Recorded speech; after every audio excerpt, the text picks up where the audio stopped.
Hello everyone, मैं सौरभ दिल्लीवाल आप सबका स्वागत करता हूं हमारे यूट्यूब चैनल पर, जहां हम लोग भारत का इतिहास कवर कर रहे हैं। और भारत के इतिहास में अभी क्या पढ़े थे अपन? प्राचीन भारत का इतिहास, जहां पिछली क्लास में हम लोगों ने जैन धर्म का टॉपिक समाप्त किया है। आज एक नया टॉपिक बौद्ध धर्म हम शुरू करने वाले हैं। ठीक है, आज का टॉपिक क्या है? बौद्ध धर्म। सब अपनी कॉपी में हेडिंग डालिए, बौद्ध धर्म। ठीक है, हम सब जानते हैं कि बौद्ध धर्म की स्थापना किसने की थी? महात्मा गौतम बुद्ध जी ने। ठीक है, महात्मा गौतम बुद्ध जी ने बौद्ध धर्म की स्थापना की थी। इसीलिए आज के इस क्लास में हम गौतम बुद्ध जी के बारे में, उनके आरंभिक जीवन काल के बारे में जानने का प्रयास करेंगे। ठीक है, आते हैं टॉपिक पर। बात कब की है? 563 ईसा पूर्व की बात है। बात कब की है? 563 ईसा पूर्व की। स्थान कौन सा है? कपिल वस्तु के लुम्बिनी में। ठीक है, यह स्थान कहां है? नेपाल के सॉरी, तबियत ठीक नहीं है। ठीक है, कपिल वस्तु के लुम्बिनी क्षेत्र में। ये कहां है? नेपाल में। नेपाल के तराई वाले एरिया में क्या है? जगह है, नाम क्या है? कपिल वस्तु। और उस कपिल वस्तु में एक जगह है, कौन सी? लुम्बिनी। लुम्बिनी नामक स्थान में एक बालक का जन्म हुआ है। बालक का नाम क्या रखा गया है? सिद्धार्थ। बालक का नाम रखा गया क्या? सिद्धार्थ।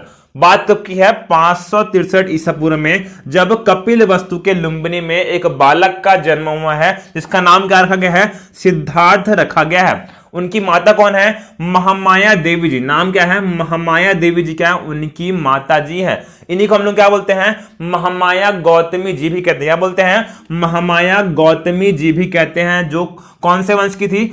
कोलीय वंश की थी। कौन से वंश की थी? कोलीय वंश की। वहीं सिद्धार्थ के पिता का नाम क्या है? शुद्धोधन। नाम क्या है? शुद्धोधन, जो कि शाक्य वंश के थे। कौन से वंश के थे? शाक्य वंश से। और इन दोनों से एक बालक उत्पन्न हुआ, जिसका नाम क्या है? सिद्धार्थ। बात कब की थी? 563 ईसा पूर्व की। और यही बालक बाद में क्या बनेगा? गौतम बुद्ध बनेगा। क्या बनेगा? गौतम बुद्ध। अब ध्यान देना, गौतम बुद्ध के जन्म के कुछ ही समय पश्चात ही महामाया देवी जी का निधन हो गया है। ठीक है, गौतम बुद्ध जी हैं, जो सिद्धार्थ जी हैं, उनके जन्म के केवल कुछ ही समय पश्चात उनकी माता जी महामाया देवी का निधन हो चुका है। तब उनका पालन पोषण, सिद्धार्थ का पालन पोषण किसने किया है? उनकी मौसी जी, जिनका नाम क्या है? महाप्रजापति गौतमी जी। नाम क्या है? महाप्रजापति गौतमी जी। ये कौन है? सिद्धार्थ की मौसी जी। और इन्होंने ही गौतम बुद्ध का लालन पोषण किया था, क्योंकि इनके जन्म के कुछ समय पश्चात ही इनकी माता महामाया देवी जी का निधन हो गया था। क्लियर है? अब जब गौतम बुद्ध जी, अभी सिद्धार्थ जी 16 वर्ष के हैं। कितने वर्ष के हैं? 16 वर्ष के हैं, तब इनका विवाह संपन्न हुआ। इनका विवाह यशोधरा के साथ हुआ है। किनके साथ हुआ है? यशोधरा के साथ हुआ है गौतम बुद्ध जी का विवाह, जब वो 16 वर्ष के थे। सिद्धार्थ और यशोधरा का एक पुत्र है, जिसका नाम क्या है? राहुल। ठीक है, सिद्धार्थ और यशोधरा जी का एक पुत्र है, उसका नाम क्या है? राहुल। उसमें भी भयंकर आधुनिक नाम थे, सिद्धार्थ एंड राहुल। ठीक है, थोड़ा बीच में जो टाइम पीरियड था, वहां पर एक से एक लोग नाम रखने लगे, कचरा वचरा कुछ भी जो मन में वही नाम रखने लगे थे। लेकिन इस समय जो नाम है आज के मॉडर्न नाम से मेल खा रहा है। ठीक है, गौतमी या फिर सिद्धार्थ या फिर राहुल। ठीक है, अच्छा नाम था उस समय। अब देखते हैं गौतम बुद्ध जी के बारे में। गौतम बुद्ध जी के बारे में एक भविष्यवाणी की गई थी। क्या बोला गया था? कि या तो बहुत बड़े शासक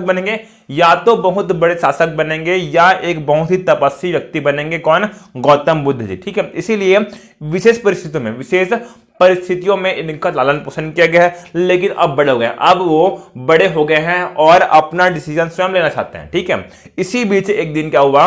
गौतम बुद्ध जी, अभी सिद्धार्थ जी नगर भ्रमण के लिए निकले हैं। ठीक है, नगर भ्रमण के लिए निकले हैं, जहां पर कुछ चीजों को देखकर उनके मन में वैराग्य उत्पन्न होगा। ठीक है, क्या हो रहा है? एक दिन है ऐसा जब गौतम बुद्ध जी नगर भ्रमण के लिए निकले हैं और कुछ चीजों को देखकर उनके मन में वैराग्य उत्पन्न होगा। ठीक है, वो चीजें क्या थी? ये बहुत ही महत्वपूर्ण क्वेश्चन है प्री के दृष्टिकोण से, या बोल सकते हैं मेंस के दृष्टिकोण से भी, कि किन चीजों को देखकर, वे 4 कौन सी चीजें हैं जिन्हें देखकर गौतम बुद्ध जी के मन में वैराग्य उत्पन्न हुआ। पहला क्या था? वृद्ध व्यक्ति। पहला क्या है? वृद्ध व्यक्ति। दूसरा क्या है? सन्यासी व्यक्ति। दूसरा क्या है, सन्यासी व्यक्ति।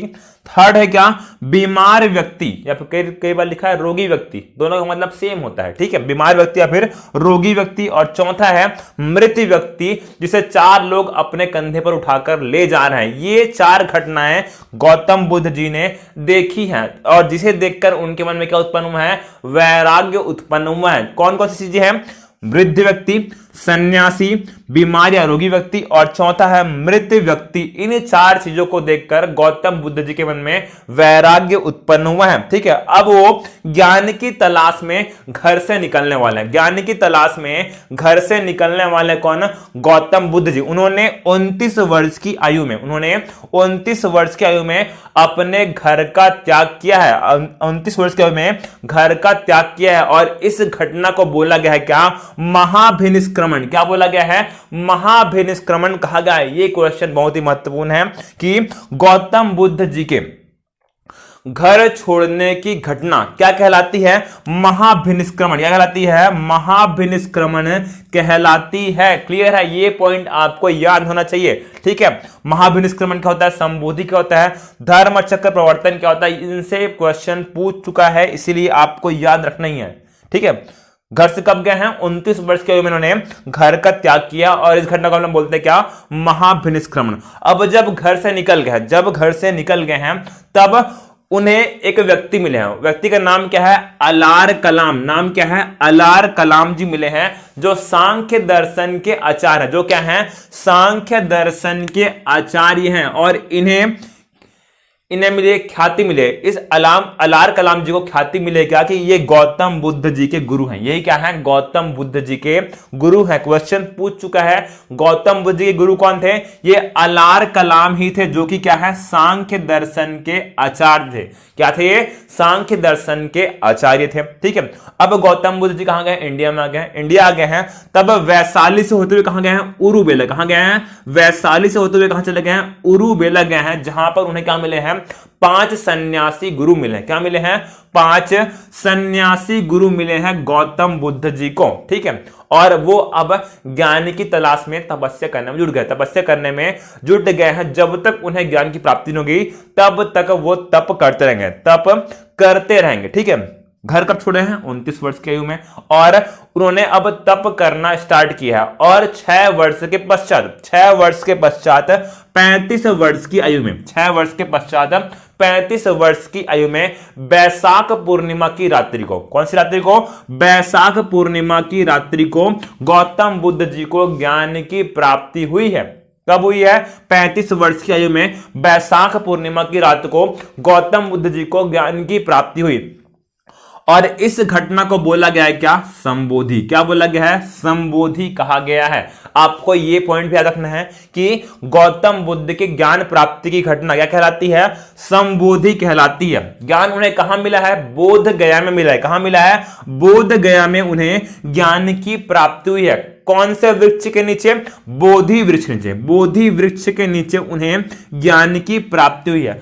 अब एक क्वेश्चन पूछ सकता है कि कौन सी नदी के किनारे ज्ञान मिला है, ध्यान देना, पुनपुन या फिर निरंजना नदी, दोनों एक ही नाम है, एक ही नदी का नाम है, पुनपुन या फिर निरंजना नदी के किनारे बोधि वृक्ष के नीचे बोध गया नामक स्थान पर उन्हें ज्ञान की प्राप्ति हुई थी। जब उन्हें ज्ञान की प्राप्ति हुई तब वो क्या कहलाया है, तथागत कहलाया है, ठीक है। तब वो क्या कहलाया है, तथागत कहलाया है। जब गौतम बुद्ध जी को ज्ञान की प्राप्ति हो गई तब वो कहलाए क्या, तथागत। और अब वो गौतम बुद्ध जी के नाम से प्रसिद्ध हैं, वो गौतम बुद्ध जी के नाम से प्रसिद्ध होंगे। क्लियर है। अब जब उन्हें ज्ञान की प्राप्ति हो गई तब उन्होंने सारनाथ में, कहां, सारनाथ में अपना प्रथम उपदेश दिया है। गौतम बुद्ध जी ने सारनाथ में अपना प्रथम उपदेश दिया। किन्हें दिया है, यही 5 सन्यासी गुरु, जो जब गौतम बुद्ध जी वैशाली से उरुबेला जा रहे थे तब उन्हें क्या मिले थे, 5 सन्यासी गुरु मिले थे। और उन्हीं सन्यासी गुरुओं को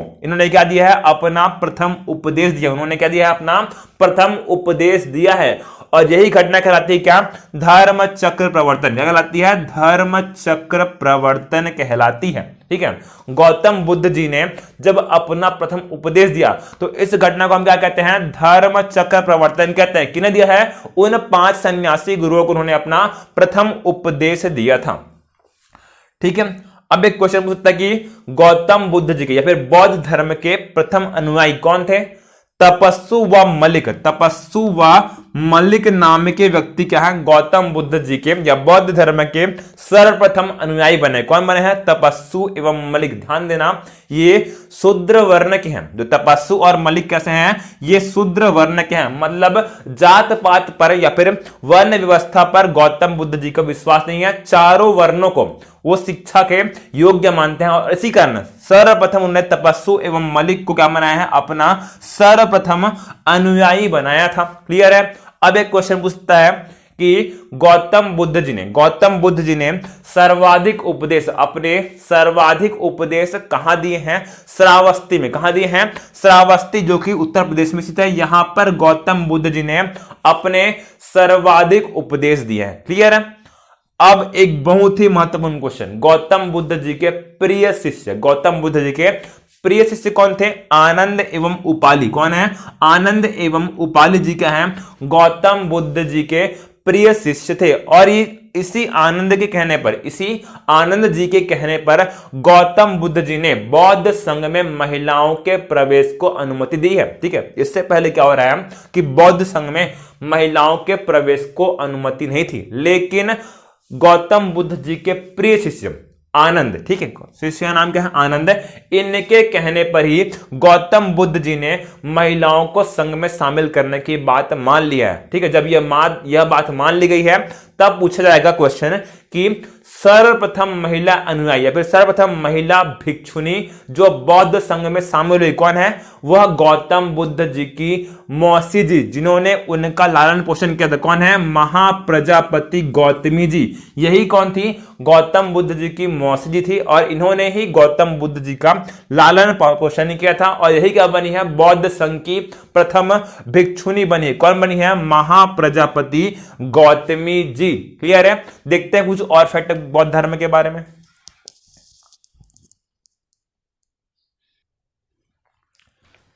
देखते हैं अब गौतम बुद्ध जी के बारे में या बौद्ध धर्म के बारे में कुछ अन्य फैक्ट। ठीक है, अभी क्या हो रहा था? उन्होंने उपदेश दे दिया है और उनके शिष्य कौन कौन से थे इस बारे में अपन पढ़ चुके हैं। अब सारनाथ में एक बौद्ध संघ की स्थापना की गई थी। कहां पर? सारनाथ में एक बौद्ध संघ की स्थापना की। यहां पर लिखा नहीं, मैं लिख लीजिए आप लोग। सारनाथ में एक बौद्ध संघ की स्थापना की गई थी और अब गौतम बुद्ध जी बौद्ध धर्म का प्रचार प्रसार कर रहे हैं। उनके शिष्य भी अब बौद्ध धर्म के प्रचार प्रसार में लग गए।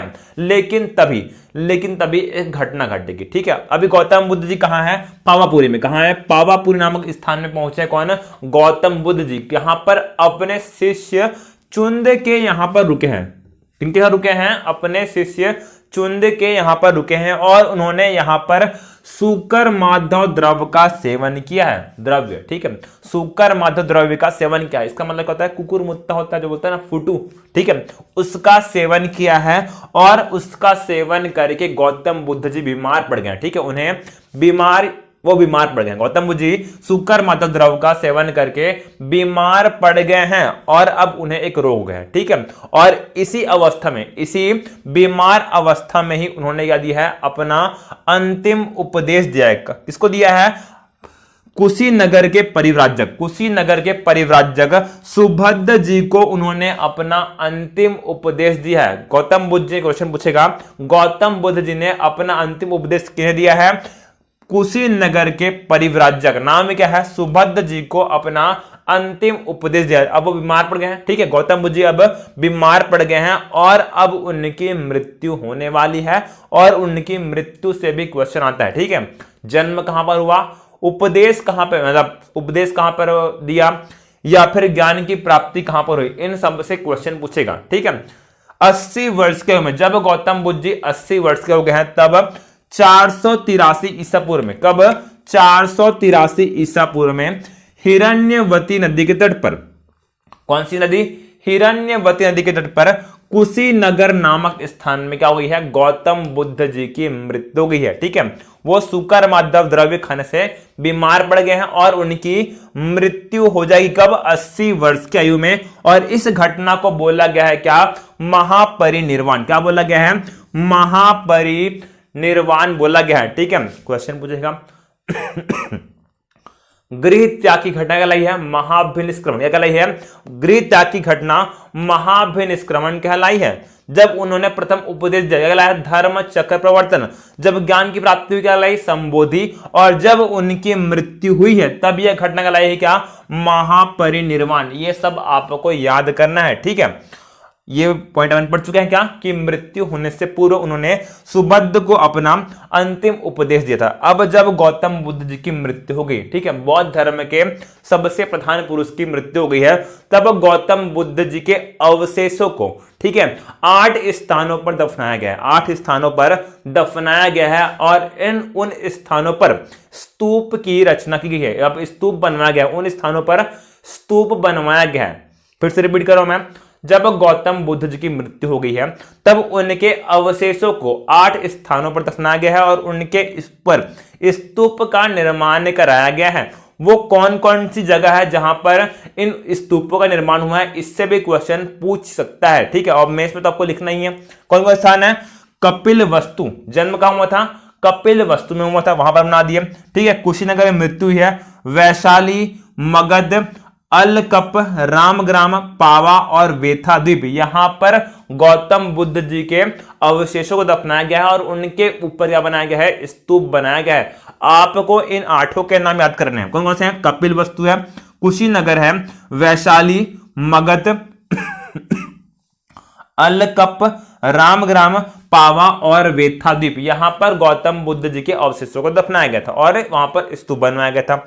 अब देखते हैं बौद्ध धर्म की शिक्षाएं एवं सिद्धांत के बारे में। बौद्ध धर्म की शिक्षाओं एवं सिद्धांत के बारे में, ठीक है। पहला कौन सा है? त्रिरत्न, बौद्ध धर्म के त्रिरत्न, ठीक है। हम पढ़ चुके हैं जैन धर्म त्रिरत्न के बारे में। अब पढ़ने वाले हैं क्या? बौद्ध धर्म के त्रिरत्न कौन कौन से हैं? बुद्ध, धम्म और संघ। बुद्ध, धम्म और संघ, इन तीनों को मिलाकर क्या बोला गया है? बौद्ध धर्म के त्रिरत्न कहा गया है, या बौद्ध धर्म के त्रिरत्न की संज्ञा दी गई। कौन कौन से हैं? बुद्ध, धम्म और संघ, ठीक है ना। अब देखते हैं बौद्ध धर्म के 4 आर्य सत्य के बारे में, ठीक है। डालिए हेडिंग, बौद्ध धर्म के 4 आर्य सत्य। कौन कौन से? पहला सत्य कौन सा है? दुख। पहला सत्य क्या है? दुख।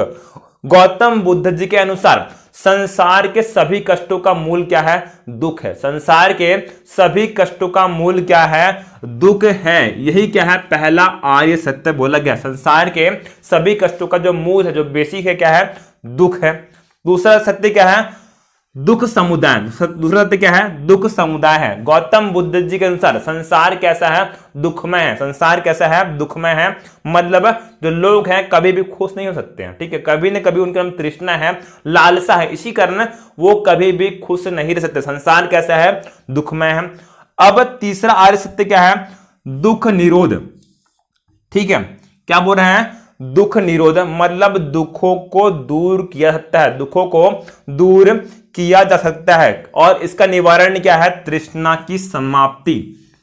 निवारण क्या है? तृष्णा की समाप्ति। यहां पर एक पॉइंट छोड़िए, ठीक है। अगर दुख को दूर करना है, उसका उपाय क्या है? तृष्णा को समाप्त करोगे तभी आपका दुख समाप्त हो सकता है। और तृष्णा की समाप्ति के लिए उन्होंने क्या बताया है? चौथा आर्य सत्य बताया है। क्या बताया है? चौथा आर्य सत्य। इसका क्या बताया? दुख निरोध गामिनी, दुख निरोध गामिनी प्रतिपदा। क्या बोला गया है? दुख निरोध गामिनी प्रतिपदा। ये क्या है? चौथा आर्य सत्य है। गौतम बुद्ध जी के अनुसार अष्टांगिक मार्ग का पालन करके, गौतम बुद्ध जी के अनुसार अष्टांगिक मार्ग का पालन करके इस तृष्णा को समाप्त कर सकते हैं। जब तृष्णा समाप्त हो गया तब दुख ऑटोमेटिकली समाप्त हो जाएगा, ऐसा गौतम बुद्ध जी का मानना है। ये क्वेश्चन बहुत ही महत्वपूर्ण है, ठीक है। बौद्ध धर्म के गौतम बुद्ध जी के 4 आर्य सत्य कौन कौन से हैं? पहला क्या है? दुख, जिसके अनुसार संसार के सभी कष्टों का मूल क्या है? दुख है। दूसरा सत्य क्या है? दुख समुदाय, मतलब संसार कैसा है? दुखमय। संसार कैसा है? दुखमय है। थर्ड सत्य क्या है? कि दुखों का निवारण किया जाता है। और निवारण क्या है? तृष्णा की समाप्ति। तृष्णा को समाप्त करके दुख को दूर किया जा सकता है। और इस तृष्णा को समाप्त करने के लिए उन्होंने चौथा आर्य सत्य दिया। क्या? दुख निरोध गामिनी प्रतिपदा। अष्टांगिक मार्ग पालन करके तृष्णा को समाप्त कर सकते हैं, और जब तृष्णा खत्म हो गया तब दुख दूर हो जाएगा, तब दुख दूर हो जाएगा। सॉरी, ठीक है। गौतम बुद्ध जी के अनुसार जीवन में अत्यधिक भोग विलास नहीं होना चाहिए, अत्यधिक भोग विलास नहीं होना चाहिए, ना ही अत्यधिक संयम होना चाहिए। ठीक है, क्या बोल रहा हूं मैं? गौतम बुद्ध जी के अनुसार जीवन में अत्यधिक भोग विलास नहीं होना चाहिए, ना ही होना चाहिए क्या? अत्यधिक संयम, बल्कि इन दोनों के बीच का मध्यम मार्ग अपनाना चाहिए, इन दोनों के बीच का मध्यम मार्ग अपनाना चाहिए। इसी को क्या बोला गया है? मध्यम प्रतिपदा। क्या बोला गया है? मध्यम प्रतिपदा कहा गया है। क्लियर है?